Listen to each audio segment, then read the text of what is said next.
So being able to help people get clear on, what is that North Star? What is their purpose and intent? And then what's the vision of the business? And to bring the cultural aspects of how they want it to feel together with the commercial success of the business, and then engage people within the organization to help make that happen.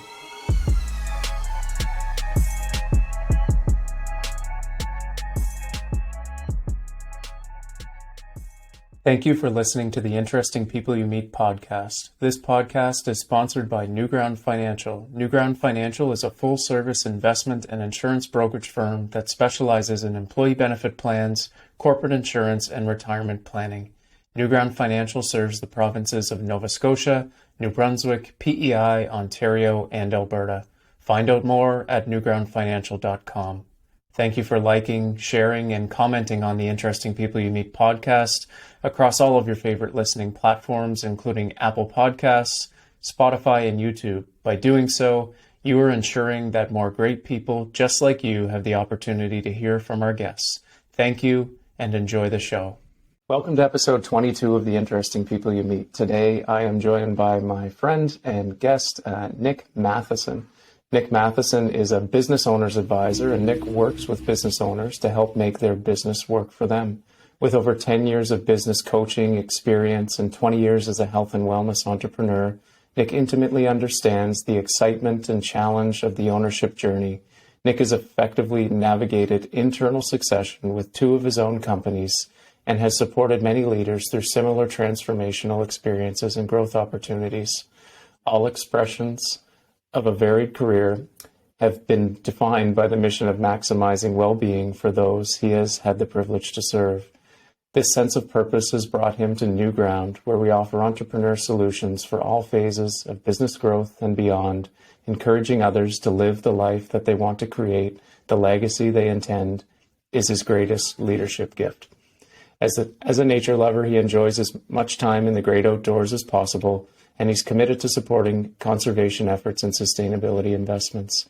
Nick also knows that the heart is our most valuable asset, and he's grateful for building on that foundation.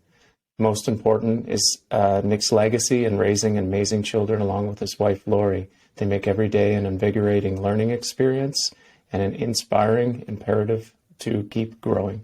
Nick, welcome to the podcast. Thank you. Happy to be here. Absolutely. It's been a long time coming to get you on here. It's time we share some of our conversations. This is true. For our guests, Nick and I have known each other on and off, on for about 15 years through a mutual connection in my brother, Matt Monberquette, who's been a guest on the podcast in the past.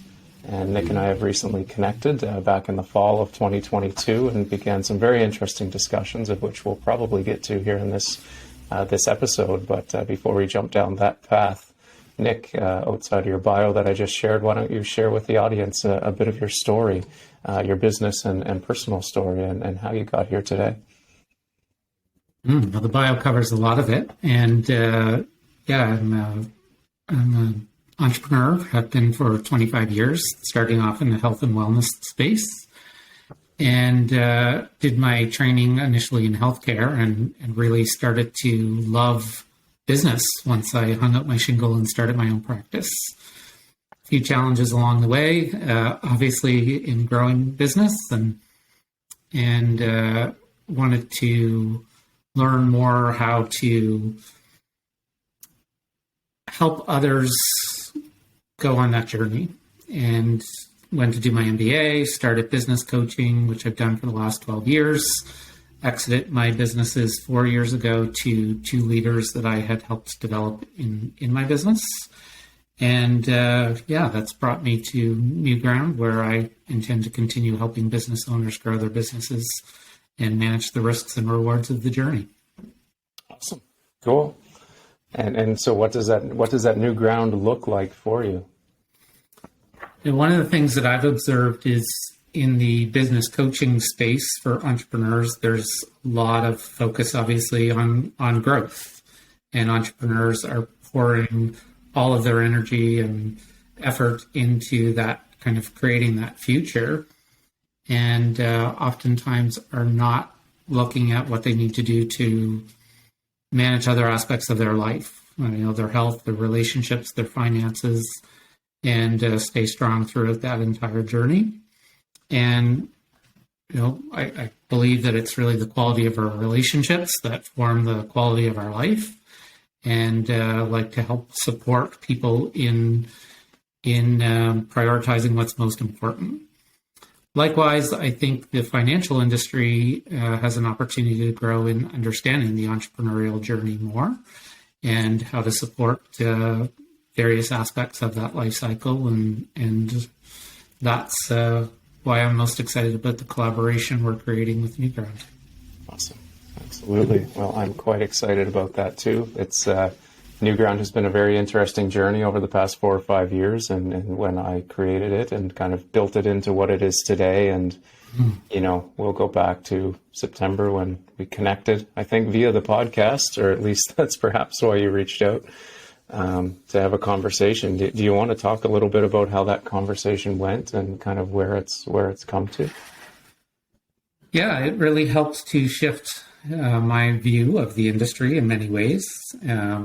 Particularly, it started in your area of specialty around benefits, and health and wellness has been a huge priority for me. And I've worked in many organizations that are looking at how do we improve culture, how do we improve productivity, how do we create greater employee engagement.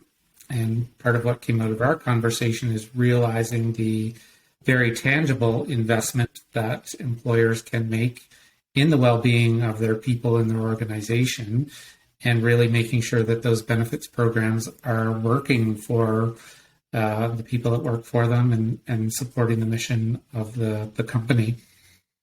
Coming in to learn more about the industry, it's absolutely fascinating to see how much wellness innovation is being driven in the insurance space. And I think it's really exciting and really necessary to create new forms of access to various services. And I see that particularly in the mental health space. And I think that connects very closely to a lot of the work that I've been doing for a number of years in leadership development. Absolutely. Yeah. The trends that we're seeing in the industry with employers and insurance carriers trying to come up with solutions for mental health issues that are arising or becoming more talked about in the workplace. It's welcomed, and from my perspective of adding as much value as we could with the products that were created from the industry, it's very I guess I'm very excited to see kind of where this collaboration and relationship goes, and how we can add more value to those we serve and those we don't yet serve. So very exciting times for Newground. There's a very well-known Financial. study several years ago now that came out of Google, and it really advanced the notion of psychological safety in organizations and how essential that is for fostering well-being and contribution. And I think anything that can support that is improving outcomes for businesses. Absolutely. Yeah, for sure. Anything else you want to add on that, kind of where you see your vision in that side of, in the new breaking new ground, or? Yeah, I see as I said, I've been an entrepreneur for many years. I've gone on that journey and experienced those ups and downs, and being able to, the Newground logo, for instance, and it's kind of mountain climb, and being able to support the early stage of that by giving people the tools that they need to understand the journey. The other piece that I think is really important and that I'm really passionate about is also the risks that are associated in later stages with successful companies, particularly with owners who are looking to build more leadership capability and potentially exit, and how do they maximize value in their business, and how do they connect with whatever vision they have for what's next. I see a lot of people really, and I've experienced this as well to some degree, as entrepreneurs, we tend to identify very closely with the businesses that we build. And then that can be very hard to see what's next beyond that business. And I think it's important for many business owners, to create that vision. And it's important within the business because you're leading where the whole company is going. Setting that context is essential. And then going beyond and seeing what is next for you after your business is something that I think is a really interesting perspective that's often done from a retirement planning or estate planning point of view, and that can handle and look after the numbers and the transactional side of things. But then there's this whole relational aspect, emotional aspect, identity aspect that is something that I've done a fair amount with in a coaching space, and really enjoy doing that work with people as well. Absolutely. And from the financial perspective, we've seen it. And I've often, as an advisor to clients pre and post retirement, I've reminded them of the importance of, their identity. Is it all caught up in your business, and how do you move into something different in that stage? So from a leadership coach perspective, having conversations with business owners for many years, like, where do you even start that conversation with that business owner who's often, like I am some days, frantically running from one thing to the next and trying to understand if opportunities are worth it or not, and at the same time servicing clients and building a team. How do they create space for these types of conversations, which I know for a fact are very important to advance, your business mission, that of your employees and those you serve. So where do you start? Yeah, it's a great question, because there are so many challenges in running a business that it's very easy to get caught up in the day-to-day, and that's an essential part of running your business. And leaders need to have time and space to be able to create that future intention. That's the primary role as a leader, is to determine where it is that you're going to go. And that's how people know if they want to follow you, if they want to go there too. And so engaging them in that process and being able to set and hold that context is really important. And it's one thing to set the context. I think it's sometimes fairly easy to say, yeah, that's where we want it to go. But then there's so many other things that come up along the way that it's really easy to get distracted from that. So being able to help people get clear on, what is that North Star? What is their purpose and intent? And then what's the vision of the business? And to bring the cultural aspects of how they want it to feel together with the commercial success of the business, and then engage people within the organization to help make that happen. Part of what I was pretty intent on in running my own business was being able to develop my team, being able to, I started in a clinical role, and, then was stepping back to be able to build the team and run the business. And that was a whole different set of challenges. And it created and needed that time and effort to be able to figure out where is it that we want to go. And there's a mentor of mine who always used to say that if you don't know where you want to go, it doesn't matter how you get there. But when you know where that is, then it helps to make those choices and the noise. Frankly, I think one of the most important skills that we can develop, and I'm not saying I've developed it perfectly by any means, it's a practice, but it's the ability to connect back to, okay, what's most important here, what really matters to me, and to be able to limit some of the distractions and things that are just coming at us constantly. And that's true in your business, and it's true generally in life these days, with notifications and constant access to media and always on response to text and emails and all those kinds of things. So, it's really setting that intention and then being able to manage the energy around you. And that energy management, again, an essential role for a leader in their organization, but it starts within. It's how you're managing your own energy and all kinds of practices associated with that in order to be more effective in achieving what it is that you're after.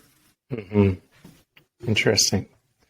A couple of things came to mind. One was, some organizations that I've been part of or just seen have, they have the motto and the ideas written all over the wall, but often kind of goes by the wayside when they get stuck in the weeds of the day-to-day, and it's not necessarily represented. So I'll pause there and say, what are your thoughts on that? Yeah, I've done a fair amount of culture work in organizations, and it's sometimes harder when you actually communicate values than if you don't talk about them at all in some ways, because if you're not going to live those values, then it can become a source of discontent. Having said that, I think it's really important to articulate those values and not just make them aspirational, but really look at what is it that we're actually truly about. And it's okay to want to improve by all means, but start with, we're here now. Where do we want to go, and what's that journey going to be like, and how are we going to do that? But be prepared to integrate those values into everything that you're doing, so that it doesn't just become something that was checking the box or nice to have or put it on the wall, but something that's integrated into how we're actually engaging on a day-to-day basis. Mm-hmm. And one of the things I try to hold myself to, and certainly have worked with clients around, is what are the four currencies that we have, right? How we spend our energy, how we spend our time, how we spend our skill, and our money. And when you look at those things, those help reflect back to you what we're currently valuing are those things. And an inventory of that helps us to then decide if we want to adjust how we're allocating those resources to what we aspire toward, what we truly value. There's a lot of information on the internet right now in and around coaching and leadership development, from either authors pushing an agenda, conferences that are free but end up charging you a bunch of money for whatever thing they're trying to sell. And the coaching space is one which, from an entrepreneur's perspective, is relatively confusing to some degree. Meaning, who do I listen to? Do I have to get up at 5 a.m. every day and do a cold plunge and run a mile? Like, is that the key to success? So from a confused entrepreneur's perspective, I'm just curious, in the coaching that you've actually done, you're a real human who isn't an ad on Instagram. Like, can you tell us sort of, I guess perhaps what value you bring and what you've brought to your clients? I know you've talked a ton about it already, but how do you differentiate from that person that's on my Instagram profile or wherever they're chasing you down on the internet? Yeah, the landscape has really changed, even in the 12 years or so that I've been involved in coaching. And obviously that's been facilitated by digital media and access to information and so on. This sounds weird, but I'll give the feedback that a client gave to me. And she said, you're smart and you're insightful, but the journey that I've also witnessed you going on and being congruent with the kinds of things that you're telling other people is about creating wisdom and being able to share that wisdom. Now, that's no claim to any brilliance of mine. However, it is the opportunity always to connect with what's inside someone else, because what I know is not what's important. It's useful to be able to draw on my experience as a business owner and from coaching hundreds of other business owners and other leaders, and the training, of course, that I've done. But ultimately, it's about being able to provide a space that is open and honest and connecting with somebody else, and helps them really connect with who they are at their essence. And that's really the only thing that will clarify the confusion that exists. Mm-hmm. The other thing that has been important for me to access those kinds of things in myself, I've had many great mentors and coaches and trainings, and there's no doubt there's amazing information out there and great opportunities to connect with some of the most wonderful minds in the world. And some of my best work has been walking in the woods in a contemplative practice, a mindful practice of getting to understand my true nature and what is the nature around me reflecting back to me. And if there's one recommendation I would make to any busy, confused entrepreneur, it would be to make sure, if it's what feeds them, that it's hard to go wrong getting out in nature and having just a little bit of space to change the scenery, reflect, get into a completely different mindset than the fires that you're putting out all day. That space, would be the one thing that, I think is essential for almost all of us as human beings. Amazing. And do you think that's worth, scheduling on the calendar? And if so, how frequent? Because, I personally don't think many people schedule time for thinking, and perhaps, that's free time or free space in the woods or wherever that may be for you. How important well, you said it's important, but, do we need to put that block time for that, or is it just something you do when you're feeling pressed? Yeah, well, it's pretty easy for our schedules to fill up. And, obviously different cycles demand different things. And I say that as a practice that I really value and see many, many others. And ultimately understanding what is it that feeds you. And that can look like many different things to different people. We'll just acknowledge that. Having said that, existing, for a couple of years with remote work and screens and sitting all day and those kinds of things that have also changed the game. There's no doubt about it that we're a mind-body unity, and we work differently when we're up and moving and about and changing environments. Some of our best ideas can come to us when we're disengaged from the problem that we're trying to solve and just open enough to let our brains kind of relax and allow those answers to come instead of being so engaged in either trying to figure something out or manage a conflict or something like that. Just to change that energy is pretty useful. You've touched on culture and the importance of it and sort of setting that tone as the leader. I'm just curious, there's many different leadership lenses I think that leaders wear. Some, perhaps we'd refer to them as more old school, where they keep their cards close to their chest and they don't want to go deep with their team because, well, it might be a waste of time if they leave you. Those types of things is what I've heard and seen.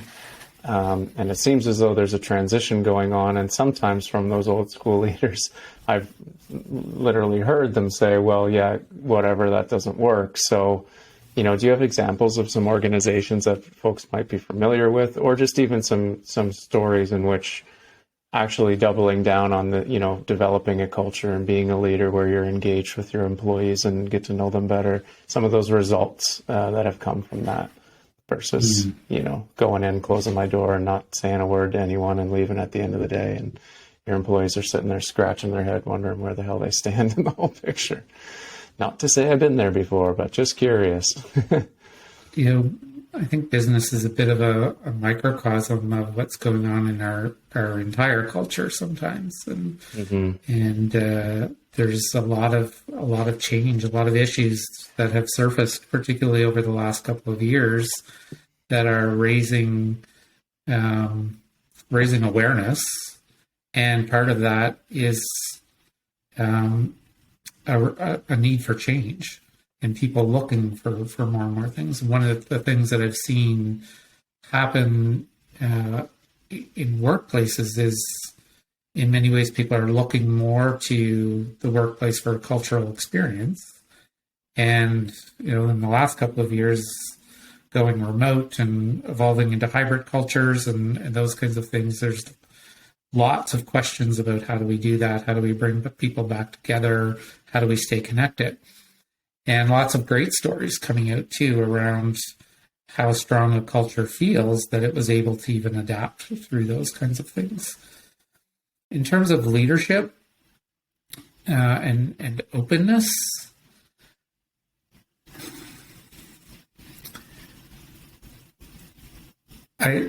the Brene Brown work is the work that's kind of most well known, I think, for issues around kind of vulnerability and the conversation that she has brought forth, and she makes some great points about being able to really discern what's helpful to share and where you need to connect, and where you need to kind of be clear on kind of what the business requires. And that's a really important skill to be able to, so the way I've often described that and kind of was trained to coach is to recognize different domains that include the personal context, but then also kind of the team context and the business context. And so we all bring our personal context, our energy, our beliefs, our thoughts into whatever it is that we're doing. And we need to be able to agree on how we're going to interact as a team. What are those kind of principles that we operate by? What's the accountability to particular behaviors? And then in the workplace, what's the context of why we're here anyway? Like, what's the purpose that we're accomplishing, and what's the what does the business require? And if we haven't done that work to define purpose and values and expected behaviors, then it's hard to create any accountability to one another about how that culture kind of comes to life. What stage of the business journey is it important to consider all of these things and begin to implement them? And by stage, I would mean like startup, growth, maturity. Increasingly, I see more and more companies doing that right from the beginning.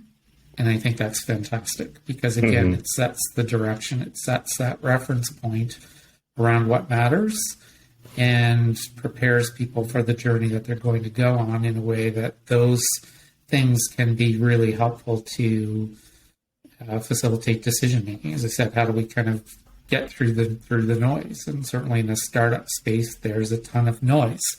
And there's lots of people giving advice and lots of different agendas and all kinds of things like that. But it becomes really essential as businesses grow and you have more and more people, because now it's the human dynamics and the interactions of one another and the ability to work together as a team that becomes more and more essential. And I've seen many entrepreneurs who, they started in more, again, I'll use my own story, more of a kind of technician sort of role as a clinician, right? I knew my work and knew that really well. And then suddenly I had a bunch of employees who were working for me. And in the beginning, when I knew very little about business, I thought they were just going to show up and work for me. And that's how this was going to go. I got going to say, this is what I wanted, and they would go and do it. And it doesn't quite work like that. Like, you have a responsibility as a leader to serve the organization and train the people and be there for them. And so that was an early learning. I remember in my MBA, organizational behavioral class, I was literally writing all kinds of essays about things that I was really struggling with as a leader. And it's always been those kinds of challenges that have sparked my next level of growth. So when I didn't know what I was doing running a business, I went and did an MBA. When I experienced challenges in the entrepreneurial journey, I wanted to know more about kind of how can I coach other people. When I went through succession, it was learning those lessons to be able to support other people. And absolutely the cultural and relational aspects of that at every step were some of the most challenging issues. And the cliche line of business would be easy if it weren't for the people, that you kind of hear people throw out from time to time. And the fact is, we would have no business if it weren't for the people, right? It's the people that matter most. And it's the quality of relationships that are the opportunity to enjoy along that journey. And, at various points as you're growing, you're challenged to change the nature of your leadership. So if you started it, heavy in the operations, once you have a whole lot of other people around you, you're either hiring other people to help manage and then needing to share leadership, or you're having to grow yourself as that leader that kind of lets go of some of the operations, but now has to kind of run the system of the business and be far more engaged in the challenges of how people interact with one another. And that's kind of part of the fun, I think. But it's definitely, the other part of that is different people, different styles make for more stronger teams. Right? It's our differences that make us stronger, and it's our differences that tend to be the source of a lot of conflict and breakdown. So the flip side of the strength of a team is we need to figure out how we leverage those strengths and collaborate in a way that respects them and makes the most of them. Yeah. Well, what's a question that you think more leaders should ask themselves? That's a great question.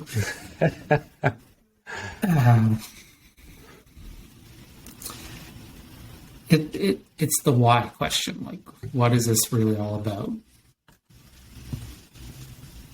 Yeah. Okay. Got it.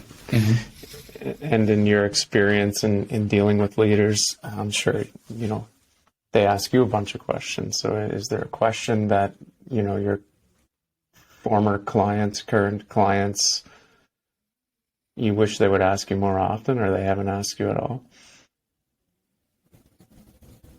One of the nice things about coaching actually is I get to ask most of the questions. Much like which I'm generally more comfortable with. I prefer to interview than to be interviewed. Got it. And I like, I wouldn't say that I operate purely as a coach. And what I mean by that is I use a consulting methodology. I draw on kind of the ability to mentor based on sharing my own experiences. So depending on kind of the way somebody likes to be coached or supported, being able to weave those different skills together at different times is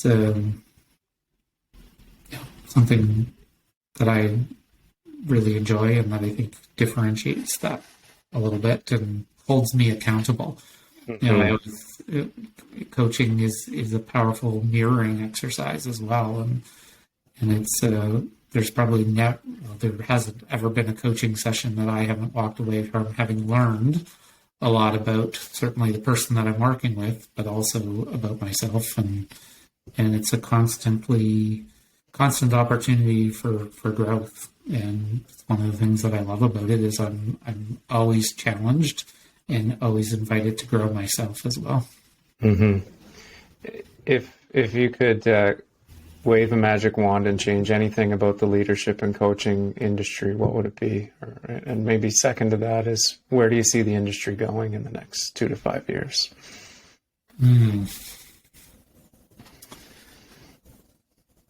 I think greater authenticity is something that,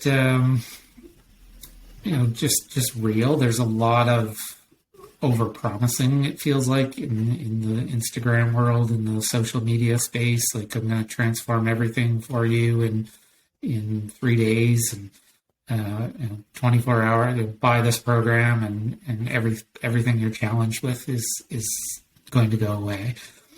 And again, there's lots of great helpful tools and tricks and information out there, and there's a need to just be real about the experience of being a human being tackling anything that's challenging, and that requires constant being on that growth curve, confronting ourselves and recognizing that it is a practice, that anything that we're going to achieve that's worthwhile is challenging, and will constantly, we're upping that challenge typically as business owners and in many other aspects of life.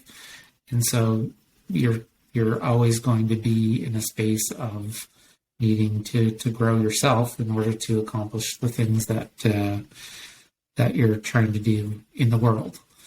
And I'd like to see more honesty around that than I perceive from some self-proclaimed gurus. And So, you'll have to repeat the second question because I've lost track of ooh, what the where do second you, part of where that do you, was. I guess, where do you see the industry going in the next few years? And I think you kind of answered that. So, Yeah, there's also an element in what we've been talking about with New Ground, in that certainly in the business coaching space and leadership with entrepreneurs, there's an element of alignment around various aspects of advisory work that is beginning to emerge. That those kind of new models, I think, are exciting. That again, it's recognizing that there's more strength in a team that has differences, and it's really important to kind of manage those differences and understand the different perspectives, so that advisors and coaches and of various kinds aren't becoming part of the confusion that you spoke of earlier for entrepreneurs. That they're adding clarity and they're creating alignment and supporting what the business owner is looking to do. So that, I think, is just something that has to happen in order for all of those different things to be more effective. And I'm excited about some of the trends that I see in that space. I also think there's a lot of great work being done around embodiment, and I find many of the retreats kind of appealing about getting people into different environments, creating new experiences, different spaces for people to think differently and experience different challenges. But that embodiment piece, to me, is an integration of wellness. It's a return to recognizing that the body is the vehicle that carries us forward in life, and we need to look after that as well. And business can feel like a very sort of mental exercise, and vision even can be very sort of thought driven, and that opportunity to really kind of take the head, take the heart, take the hara, which is that kind of core of our energetic self, and ensure all three of those sites are aligned. So we're balancing the rational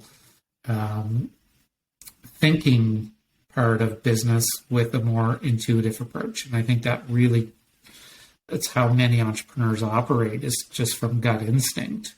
And so that ability to kind of connect the intuitive with the thinking and the process-oriented aspects of business, I think that's always a necessity to bring those pieces all together. Awesome. Cool. Does that make sense? Yeah, no, it totally does. You've shared a lot, and I'm sure we can talk for hours. We're getting close to the end of our time, so I guess I'm curious to see, what's on the go.